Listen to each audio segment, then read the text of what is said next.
तो जी हाँ मेरे दोस्तों, आप लोगों को बता दें कि भोजपुरी के ट्रेंडिंग स्टार खेसारी लाल यादव भी आज स्वतंत्रता दिवस के शुभ अवसर पे झंडोत्तोलन करते एक वीडियो आया है। जो कि वीडियो आप लोग स्क्रीन पर देख सकते हैं कि हमारे ट्रेंडिंग स्टार खेसारी लाल ने कैसे झंडा को फहराया। और यहाँ पर आप लोग देख सकते हैं कि खेसारी भैया हर एक त्यौहार में अपनी प्रतिक्रिया दिखाते नजर आते हैं। वैसे ही आज 15 अगस्त स्वतंत्रता दिवस के शुभ अवसर पे भी खेसारी भैया ने झंडोत्तोलन का कार्य किया और एक वीडियो जो कि अभी अभी सोशल मीडिया पर अपलोड किया गया है। यहाँ पर आप लोग देख सकते हैं कि हमारे ट्रेंडिंग स्टार जन गण मन अधिनायक की जय है जो राष्ट्रीय गान है उसको गाते हुए नजर आए और बहुत ही अच्छा ढंग से स्वतंत्रता दिवस इस बार मनाते नजर आए।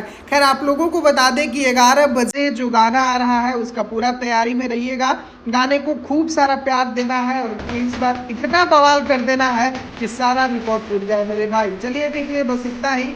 उम्मीद करता हूँ ये वीडियो आप लोगों को पसंद आया होगा। अगर पसंद आया तो वीडियो को लाइक करना मत भूलिएगा और चैनल को सब्सक्राइब नहीं किए हैं तो सब्सक्राइब करके जरूर दे जाइएगा। वीडियो को पूरा देखने के लिए सभी दोस्तों को दिल से धन्यवाद।